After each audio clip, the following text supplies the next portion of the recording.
don't mean to pick the scab of Mount Manresa, but it's an issue that is still, I agree. is still of concern to people, not just in the district, obviously, but all of it. And of course, it turns out there are real asbestos problems at Mount Manresa, thanks to the community activists who kept talking about it. So who's exactly to blame that this project was kind of allowed to go forward? These concerns were not addressed ahead of time, and what should be done now? Does you support a department investigation? Oh, I do. I definitely do. Unlike Senator Lanza, I pay more than lip service to this group. I'm heavily involved with this group. I've supported this group. I've gone out there and I've worked with this group.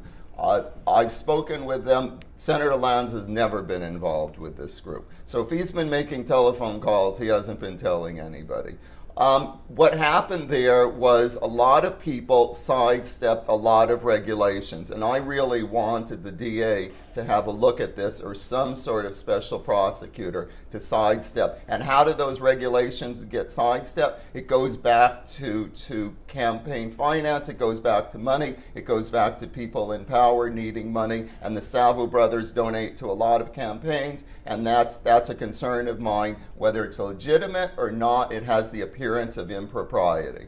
And his being a if he's so up on this Mount Salvo, the problem at Mount Salvo, why the dickens did he go with a law firm that he knows represented the Salvo brothers? It would at least have the appearance of impropriety, at the very least. Nonetheless, he went with this law firm.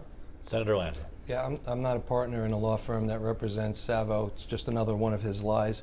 In terms of Mount Manresa, I've been I didn't say you're I've been one of the most. You've said it 3 times. I did not. I said you're a partner in another law firm that has a Wall Street address, that has a lot of conflicts, and I'd like you to release a list of the clients you have. Well, we have to give him his opportunity to answer this So question. there you go again. I'm not a partner in any law firm. Well, it's public record. Well, it's not, because it's not true, so it can't be public record. So you're lying again, Mr. Carsel. I'm not surprised you won't talk about your experience. All right, well, let's go back to the Mount Manresa. So Mount Manresa, it's not in my district. I've been one of the most vocal opponents to what's happening there. It's been chronicled by the Staten Island Advance. We've done a number of press releases. We've made a lot of efforts to see what could be done there to stop it. Let me take you back a little while. When I was in the City Council, I brought the most sweeping down zoning application in the history of the city of New York to scale back overdevelopment on Staten Island. My opponent in the last campaign said he disagreed with me. He didn't think overdevelopment was a problem on Staten Island. In fact, he thought we needed more housing on Staten Island.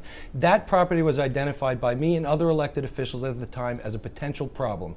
I put 2 pieces of legislation in. First, I put a piece of legislation that says that when you have a non-for-profit that's not paying for charitable purposes, not paying property taxes on the property, the moment they go into real estate speculation and want to sell this for development, there should be a grab back, 10 years of all the taxes they saved. That was killed by his colleagues, the Democrats in the City Council. They refused to pass it, and Democrats in the state legislature refused to pass that as well. I also proposed to downzone that property 8 years ago, even though it wasn't in my district, because I saw the potential problem. And you know what happened? His colleagues, the Democrats who control the City Council, said, no way, we want more houses, not fewer houses. And that's why we have this problem today. All right.